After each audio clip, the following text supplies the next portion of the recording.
E a Angélica, o nome dela? Angélica. É isso aí, gente. Ó, o pessoal da internet, a gente voltou aqui. Já estamos aqui, ó, com o pastor Leonardo, né? Leonardo Borges. Pastor Leonardo e também a doutora Maria Angélica, que é advogada. E vocês vão conferir esse bate-papo muito legal que a gente vai abordar questões sérias, né, que envolvem o sistema prisional, segurança pública no Brasil, né, e que nós vamos levantar aqui questões que são situações que podem melhorar, né, que podem trazer soluções para o problema da violência que nós enfrentamos aí, ok? Ok. Coisa lá, da doutora Maria Angélica, advogada criminalista, graduada. Quantas horas aí no computador? 2h30. Pode entrar então, vou interromper a música, vamos lá.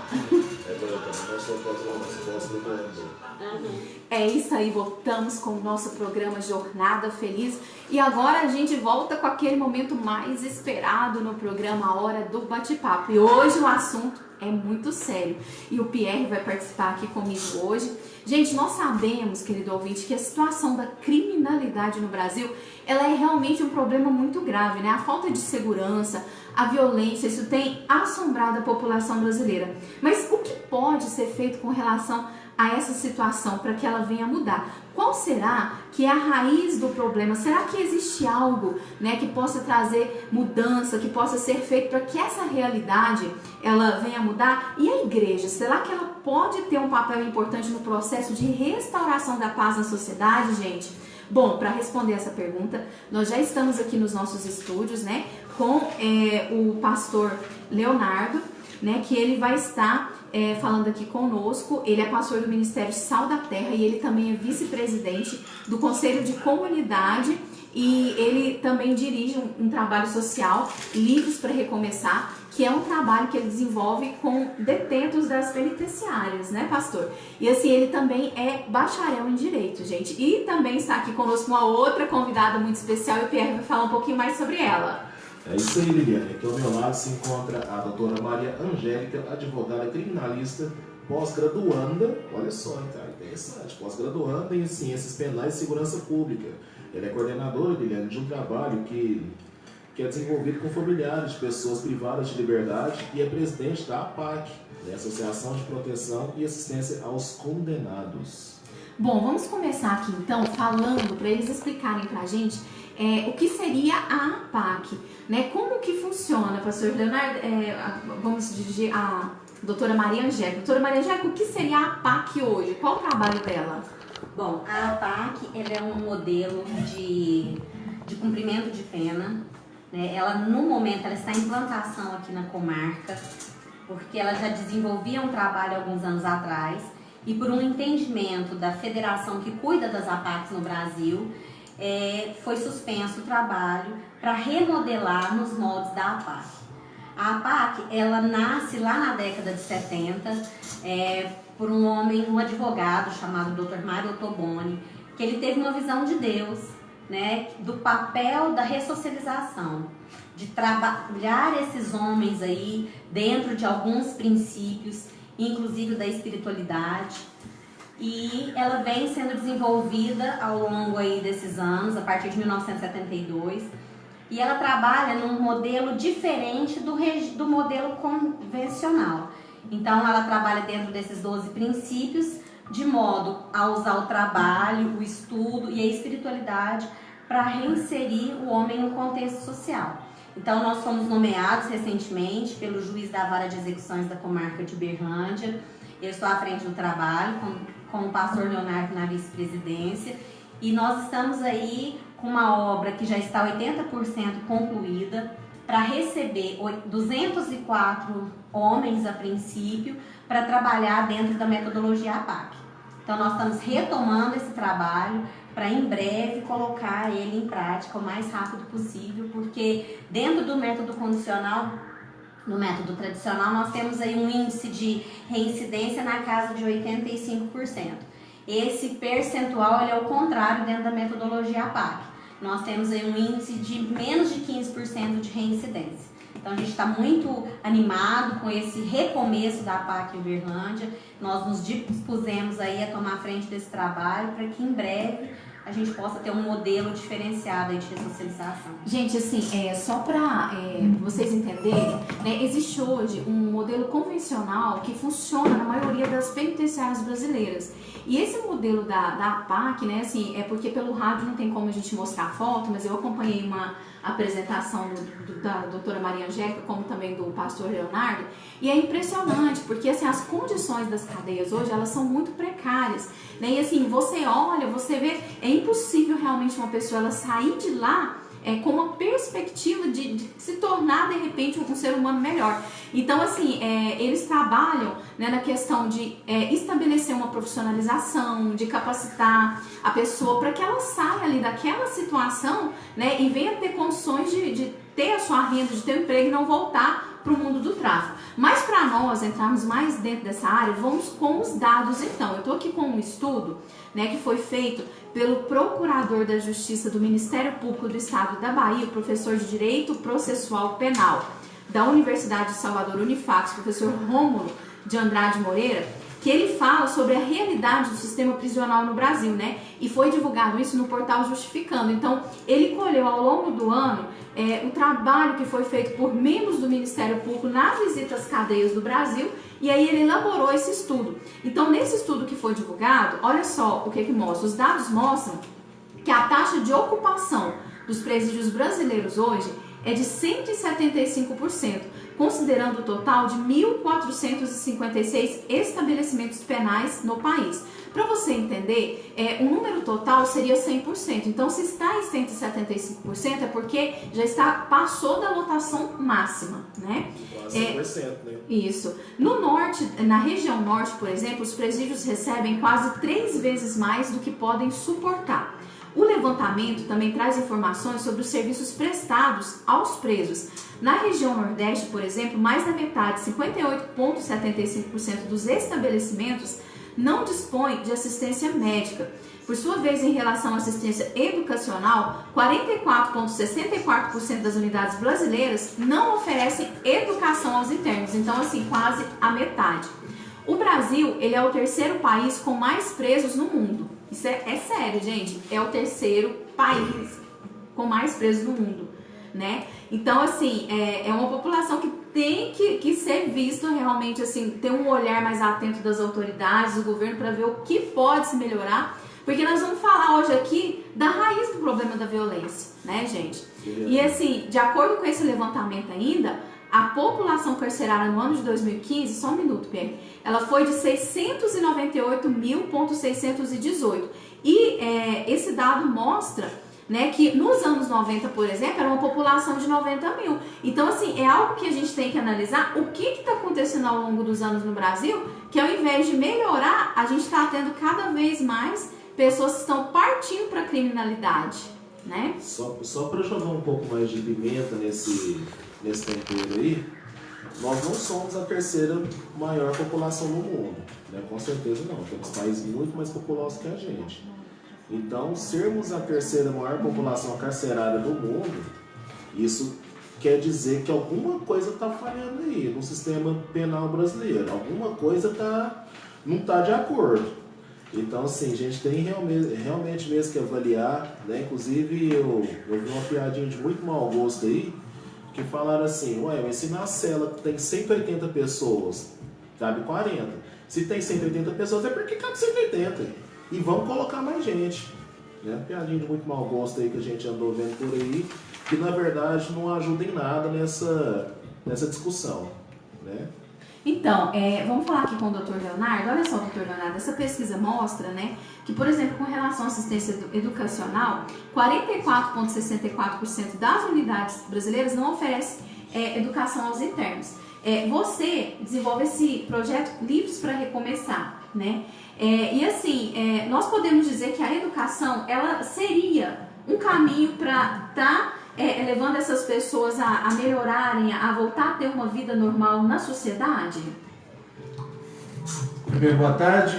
Eu agradeço a oportunidade de podermos estar aí utilizando, né, as ondas do rádio aí para trazer a discussão, assunto de tão grande relevância, né, de tamanha importância, com a busca aí tanto da conscientização como talvez dos esclarecimentos, porque talvez muito se especula, né, a respeito do que realmente é a realidade e as pessoas, por desconhecerem, talvez criticam e de forma injusta, né, tudo aquilo que diz respeito aí a esse sistema que ora, né, está mesmo precário, está falido, infelizmente.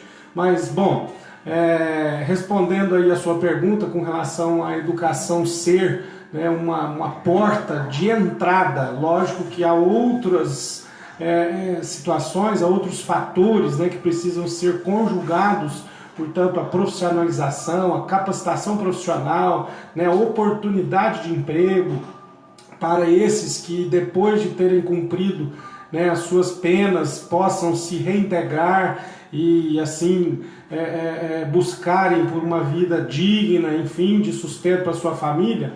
Então, esse dado da educação em relação ao do trabalho, por exemplo, em linhas gerais, né, cerca de 12% só de toda a população carcerária tem acesso à educação e cerca de 15% acesso ao trabalho, né, à profissionalização.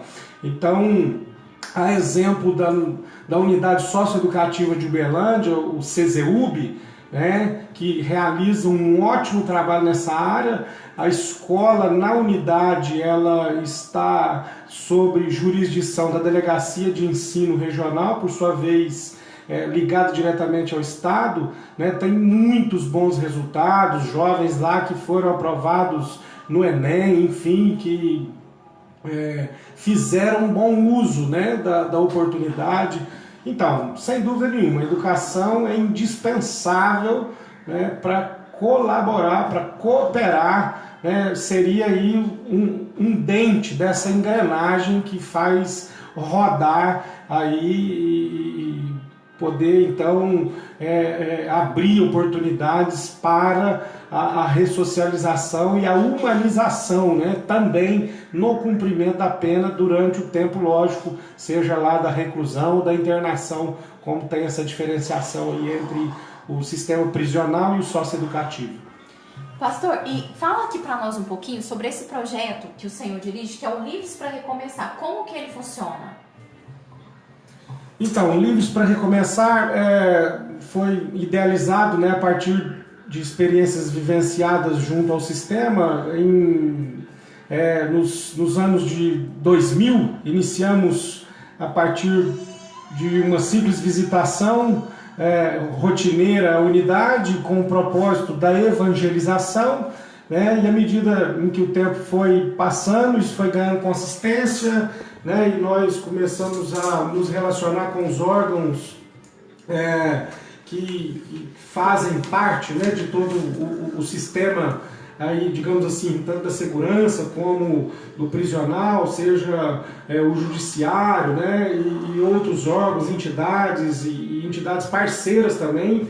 E isso resultou, portanto, então, em podermos hoje estar e fazer, né, e representar aquilo que nos está sendo confiado, como, por exemplo, a participação junto aí, a retomada nas atividades da PAC. Então, o Livres para Recomeçar tem como lema, né, como bandeira, trabalhar a ressocialização e a humanização, por meio, sim, do viés da profissionalização, né, do viés aí das parcerias, assim como lá ainda quando no início, né, as parcerias aí com empresas que disponibilizavam oportunidades e vagas de trabalho, e assim então a parceria era firmada entre a unidade, o Estado e a respectiva empresa.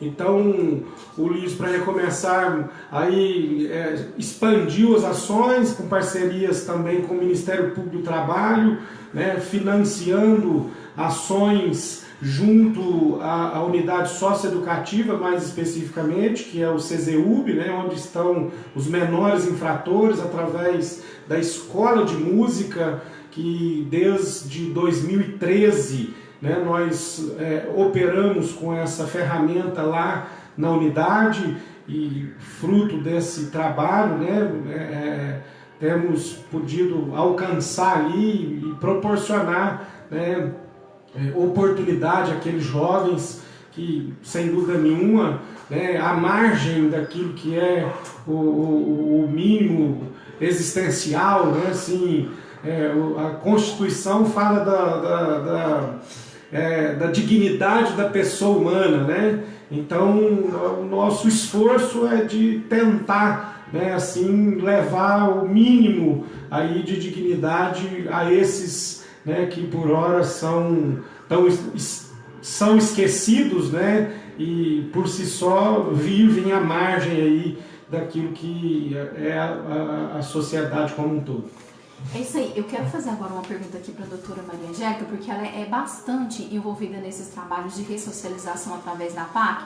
Doutora, a gente sabe que hoje um dos grandes problemas do nosso sistema prisional é a superlotação, né? Eu estou aqui com um dado que mostra que hoje 53% da população brasileira acima de 18 anos, né, que está atrás das grades, 46% é branca e 64% são pessoas negras e pobres. Será que nós podemos dizer que, assim, o cerne dessa questão da criminalidade, será que é a desigualdade social?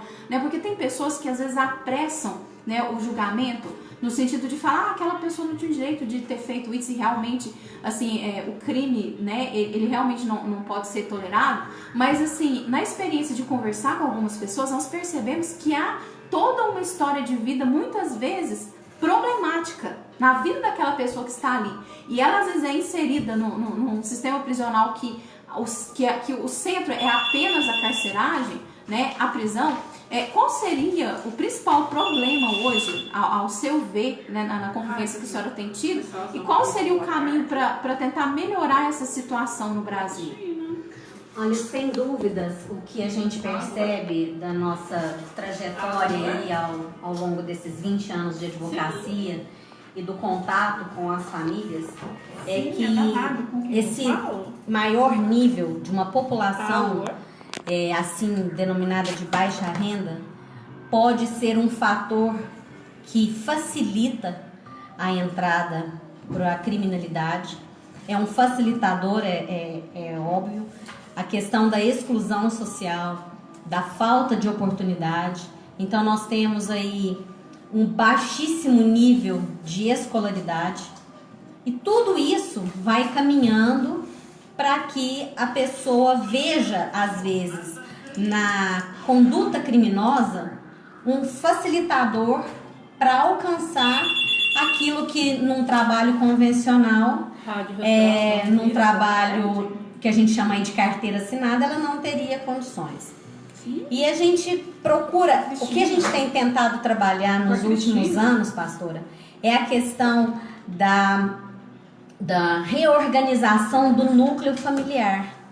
Porque muitas vezes a pessoa está inserida ali no sistema prisional e ela não consegue, quando volta para casa, um apoio necessário para se reestruturar. Porque essa própria família, ela está desestruturada, né? Ela está envolvida nesse ciclo vicioso da criminalidade. Tem dívidas e aí a pessoa ela chega em casa, muitas vezes um pai de família chega em casa, vê ali a sua geladeira vazia e o primeiro impulso dela é voltar para aquela conduta que ela praticava anteriormente.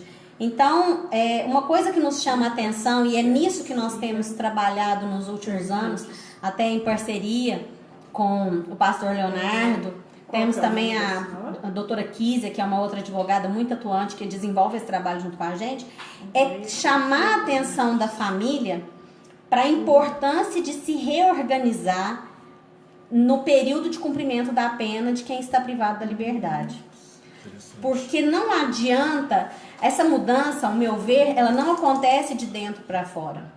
Eu não consigo quebrar os paradigmas e quebrar a mentalidade de um cara que está desde a adolescência inserido no mundo do crime, se a família dele não ganhar essa visão, que a família precisa ter essa quebra de paradigmas, a família precisa entender que todo mundo ali precisa se alinhar em busca dessa mudança, dessa transformação. A mulher, enquanto aguarda o retorno do marido, ela precisa se organizar. E tenha fé. E aí falta esse pé de apoio. Porque, igual nós estivemos juntas recentemente, eu falava isso. O preconceito, muitas vezes, impede que a família peça ajuda. Às vezes, ela está ali inserida num contexto da igreja, mas ela não consegue chegar e falar, olha, o meu filho está preso, meu marido está preso e eu preciso de um emprego para quando ele voltar, ele ter o básico para recomeçar. Então, não é um trabalho só dentro do sistema prisional. A gente precisa mudar todo o contexto familiar. Precisa ser um trabalho conjunto com a família. Precisa ser um trabalho conjunto com a família. Né, doutora? A família, ela é a base de todas as coisas. Então, a gente pega aí, a gente pode dizer que massivamente a população carcerária vem de núcleos familiares desestruturados. Inclusive, a gente pode até entrar nessa questão, pastor Leonardo, né? Porque acredito que poderia, você tem muitos pastores que estão nos ouvindo, acompanhando, uma porta no sentido da igreja auxiliar na restauração dessa paz na sociedade aí, né? Porque a igreja está aqui fora e, como se diz, pode muito bem tentar de alguma forma abraçar essas famílias aí, ensinando o caminho, não é verdade? O senhor pode falar um pouquinho de como pode ser o papel da igreja nesse sentido, né? Então, quanto àquilo que diz respeito à raiz, né, de toda essa somatória, né, de problemas e o caos, digamos assim, que se instalou nesse sentido, né, nós bem sabemos que há uma raiz lá no pecado, né? Então, a queda do homem, enfim, mas lógico isso dentro de um contexto espiritual, né? Tá, situações naturais e providências, diz respeito a políticas públicas, né, ações governamentais que vão cooperar para a transformação, enfim, e mudança desse quadro, desse cenário. Nós cremos que o Evangelho é o poder de Deus para aquele que nele crê. Então, mas o Evangelho sem as obras, né, o próprio Tiago diz que é morto, né? Então, me mostra a tua fé, mostra as obras, enfim, é necessário que se faça. Então, nós temos que agir. Nesse sentido, a igreja, né, é a porta, né, de entrada, né, é a ponte que faz conexão, que encurta essas distâncias, né? Então, era do nosso propósito em que, quando identificado dentro do sistema, né, prisional, lá dos que por nós recebem de alguma forma o atendimento, que fizesse essa conexão com qualquer que fosse a igreja da sua localidade, né, lá no seu bairro, e até porque o trabalho, apesar de estar, de eu estar, né, pastoreando uma congregação num bairro que diz respeito a uma determinada denominação, esse propósito em relação aos cuidados, né, à população carcerária é um chamado de Jesus para a igreja como um todo, ou seja, ele é interdenominacional. Então, nós precisamos, como igreja, voltar os olhos para isso, porque é grave, né, e omitirmos em relação a essa situação, porque Jesus traz uma repreensão assim veemente, né? Assim, ele faz o questionamento, né? Ele conta a parábola, estive preso, não fosse me visitar, e depois ele faz a separação. Não, então você não me visitou, aparta-te de mim. Então tá aí um desafio, um alerta, né? Uma convocação, né? Uma lembrança desse chamamento de Jesus para nós como igreja. Então, assim, né, mais praticamente falando, identificar, né, as pessoas, fazer conexão com a localidade, com a igreja da sua localidade, do seu reduto, do seu bairro, para que a igreja lá, local, possa de alguma forma atender, assistir a partir da família, né, já começar a desenvolver essa relação, fazer essa conexão com a família, para que, no caso, enquanto então, depois do cumprimento da pena ou durante o período do cumprimento da mesma, sem se estabelecendo esses vínculos, possa assim poder ter, né, melhores resultados, colher melhores frutos a partir dessa conexão. Ok, doutora, tem como você detalhar para nós, depois o Pierre vai fazer uma pergunta, essa participação da família, como que a igreja, uma igreja local, por exemplo, né, de repente um pastor está nos ouvindo, como que ele poderia acolher essa família? Que trabalho seria um bom trabalho a ser feito, né, no sentido de estar auxiliando, reingressando, provendo estrutura familiar?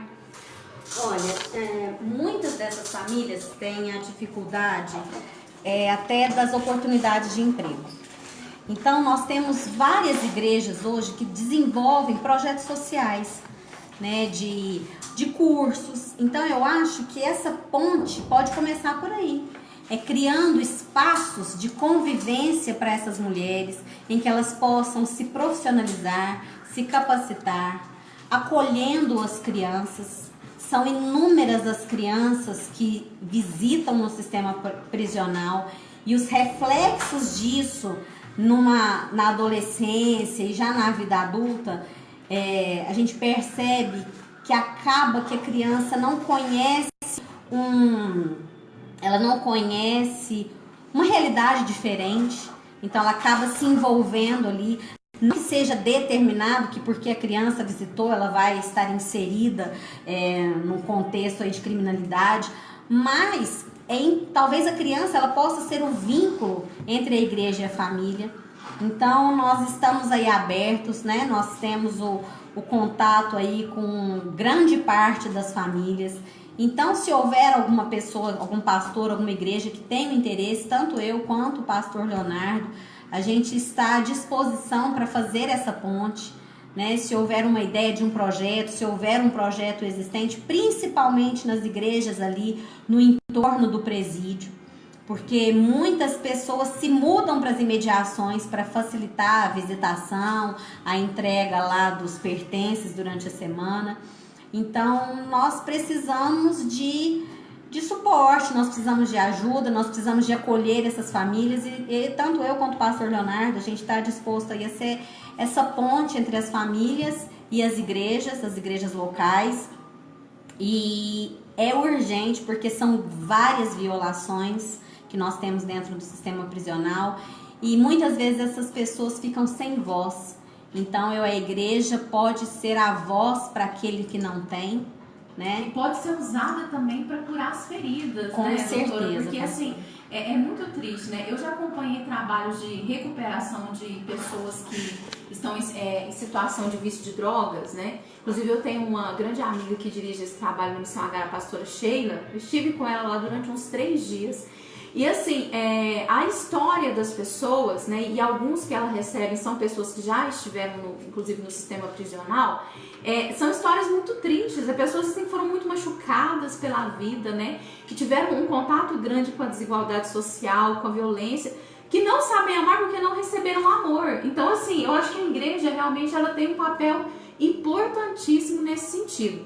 Nós recebemos aqui uma ligação de uma senhora, né, que a pergunta dela e assim, a situação que ela relata aqui, acho que inclusive casa com uma situação que há nos presídios brasileiros, né? A senhora Andréia, ela é moradora lá do bairro Monte Hebron e ela disse o seguinte, que o filho dela, ele está preso, ele já cumpriu a pena, mas até hoje não conseguiu resolver a situação para que ele fosse libertado.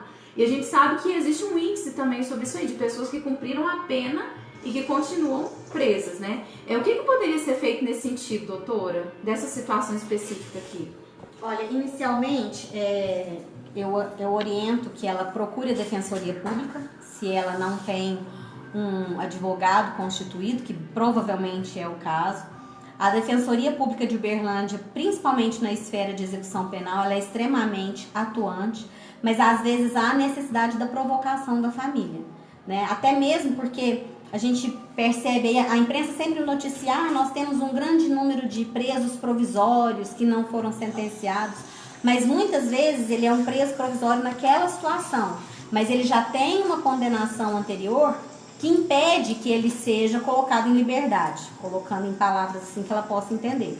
Então, a primeira orientação que a gente faz para ela é que ela procure a defensoria pública, mas se for uma situação que ela tem dificuldade de deslocamento, ela pode retornar a ligação e passar o contato dela, que a gente vai ver o que pode fazer para ajudar aí a trazer esclarecimento para ela na questão processual. Inclusive, assim, ela pede oração pro filho dela, Lucas, né, senhora André, e pode ter certeza, no final do programa a gente vai estar orando aqui e nós vamos estar intercedendo, ok? Mas, assim, abordando mais essa questão, como vocês dois, tanto o pastor Leonardo como a doutora Maria Angélica, né, atuam aí em trabalhos sociais e têm contato diretamente com pessoas que estão dentro dos presídios, vocês conhecem muito bem a realidade.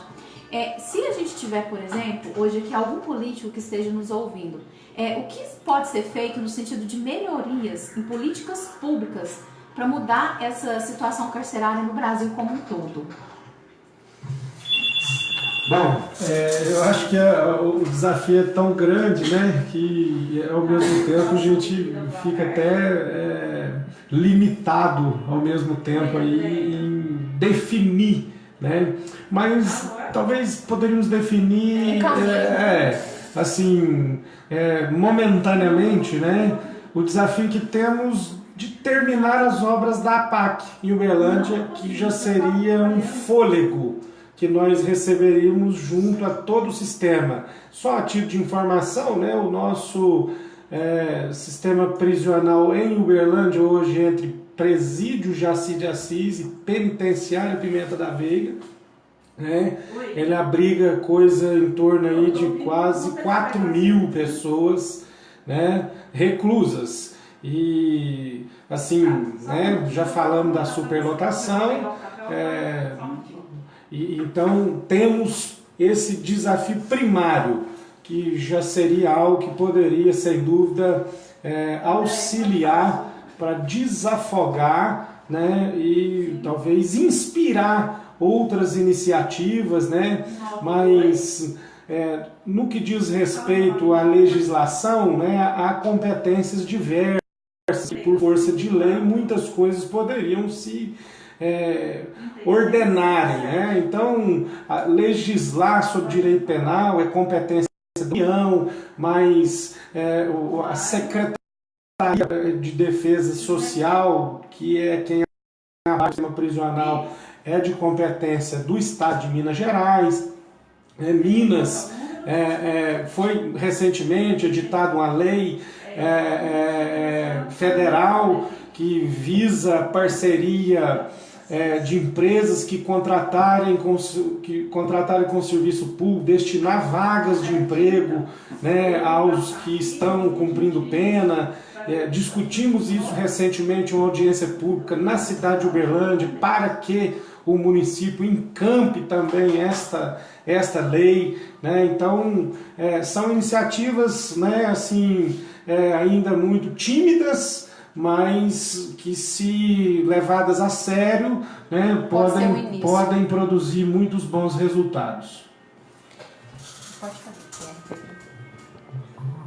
Não, na verdade, seria o tema que eu queria abordar, ele já foi até comentado a respeito, que é sobre a questão da revisão penal, né, da revisão processual, né, que existem várias pessoas que ainda se encontram encarceradas, mesmo já tendo cumprido a sua pena, ou, enfim, a questão da progressão que não é respeitada muitas das vezes, mas eu queria só trazer uma curiosidade sobre a questão do trabalho da APAC, que eu estava pesquisando, que eu estava lendo aqui em Paracatu, né, relativamente próximo daqui, e estava até mostrando aqui para a doutora Maria Angélica, aqui fora do ar. Tem um trabalho da própria APAC, né, que engloba cerca de 150 presos, né, que funciona totalmente diferente. A penitenciária ela é gerida pelos próprios presos, tudo ali, a manutenção é feita pelos próprios presos, e funciona. A taxa de ressocialização, né, do retorno desse preso, desse regresso do sistema prisional à sociedade, ela é de 60% de êxito, ou seja, 60% desses presos que passam por essa casa de custódia, eles não voltam a cometer seus delitos. Então, assim, é uma possibilidade até de se não copiar, de pelo menos saber mais sobre esse trabalho, né, doutor? Então, assim, a gente estava lendo um pouco sobre isso e eu gostaria que a senhora falasse um pouco mais sobre outras... O pastor quer falar aqui, Pierre. Sim, sobre outras possibilidades e tal, enfim. Então, Pierre, eu tive a oportunidade de, em um tempo recente, visitar uma unidade na cidade de Pouso Alegre, né? Então, esses dados dos índices, digamos, de aproveitamento, né?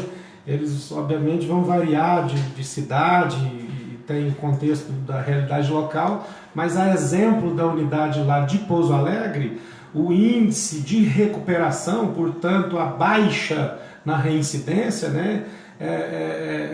A reincidência não chega a 15%, como antes citado até pela doutora Maria Angélica.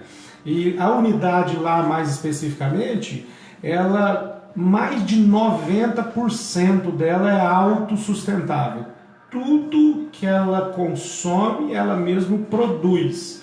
Então são 200 homens, né, nesse regime, todos em atividade, em condições dignas, para o cumprimento das suas respectivas penas.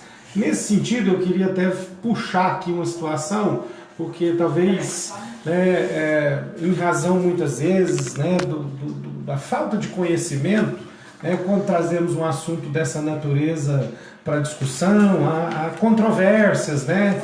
Então, com aquela máxima, né? E até a Maria Angélica que gosta mais de usar esse termo, né? E aquela máxima do bandido bom e bandido morto, né? Então, dentro do direito, dos direitos humanos, mais especificamente, há uma ideia de que direitos humanos é só para humanos direitos, né? Então, nós não estamos, né, defendendo, digamos, o bandido propriamente, né? Nós queremos cuidar da pessoa. Isso é da realidade, né? Então, todo esforço, né, tudo que a gente empreende nesse sentido visando, portanto, né, a transformação da pessoa, da vida e, consequentemente, né, do cidadão para uma vivência em sociedade de forma mais harmônica, né, e digna. Então, não estamos com a disposição de fazer vistas grossas, aquilo que tenha sido o crime, enfim, se ele fez, cometeu, a lei está aí, queremos ver a lei ser cumprida, né, e assim então uma aplicação justa e digna para que se faça aquilo pelo qual a lei é assim, né, produzida. A lei tem o condão da ressocialização, da punição, enfim. Então é nesse sentido que nós fazemos o que fazemos. Doutora Maria Angélica, contribui aí. Eu só queria complementar que eu acho que porque a metodologia APAC ela se faz tão eficaz também por isso. Porque um dos princípios é o reeducando, recuperando, cuidando de recuperando. Então não existe policiamento, não existe agente penitenciário. Então quando você traz de novo para o homem, quando você resgata dentro dele alguns valores como a responsabilidade, a confiança, isso faz toda uma diferença.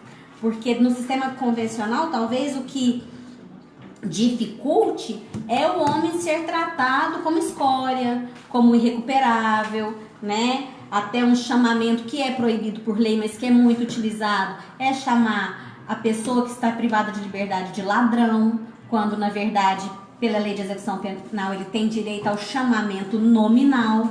Então eu acho que o resgate desses valores faz com que a metodologia APAC ela tenha bastante eficiência. E eu queria só, no que você perguntou com relação aí às políticas públicas, eu queria fazer uma lembrança, porque nós temos um índice muito alto de violação de direitos dentro das unidades prisionais, E eu queria só lembrar e fazer constar que na segunda-feira nós temos o Dia Internacional de Prevenção e Combate à Tortura. Então eu acho que é importante a gente lembrar disso, que nós precisamos de um dia para lembrar de combater a tortura, sendo que isso já deveria fazer parte do nosso passado. Então acho que esse é o papel também dos políticos, de fiscalização, do poder executivo, do poder judiciário, mas é o nosso papel também como cidadão, porque existe um jurista chamado Rogério Greco que ele diz que a menos que o cidadão, que inclusive é um homem de Deus, a menos que o cidadão morra dentro do sistema prisional, ele vai voltar para a sociedade. Então, qual é o nosso papel como cidadãos nesse processo de reinserção social? A que ponto a minha mão como cidadã está estendida para cooperar, para resgatar, para transformar a vida de uma pessoa que seja. Então eu queria deixar essa fala mesmo com relação ao combate à tortura, que é algo muito presente ainda no sistema prisional e que a gente tem que combater diariamente. E assim, em torno dessa discussão que nós abrimos aqui, querido ouvinte, né, há uma conclusão a se chegar, né, de que, por exemplo, essa questão da segurança pública não é apenas um caso de polícia, né, de ir lá prender, jogar e deixar lá, mas existem exemplos, né, que já estão funcionando bem, que são as APACs, né, tem comprovação, tem taxa de reinserção, de ressocialização, e fica a dica aí, né, para os nossos políticos, para estar revendo com carinho essa questão desse novo modelo, porque se algo está dando certo, né, pode ser levado para o restante do Brasil, né, para que nós venhamos melhorar, porque isso significa, né, que o brasileiro também nas ruas, né, se uma pessoa está ressocializada, o brasileiro também vai se sentir mais seguro, né, não vai ser vítima de muitos crimes, porque a pessoa ela está ali recebendo ajuda, foi recolocada no caminho, né, da dignidade, do bem. Então fica essa dica, doutora, só esclarece aí para nós, alguma pessoa que quiser ajudar nesses trabalhos, como que faz, procura vocês, tem um contato, quiser ajudar lá no Livros para Recomeçar, quiser conhecer mais o trabalho. Tem o nosso contato, eu posso passar o meu telefone pessoal, que é o 99776-7460, para saber mais aí a respeito dos trabalhos com a família.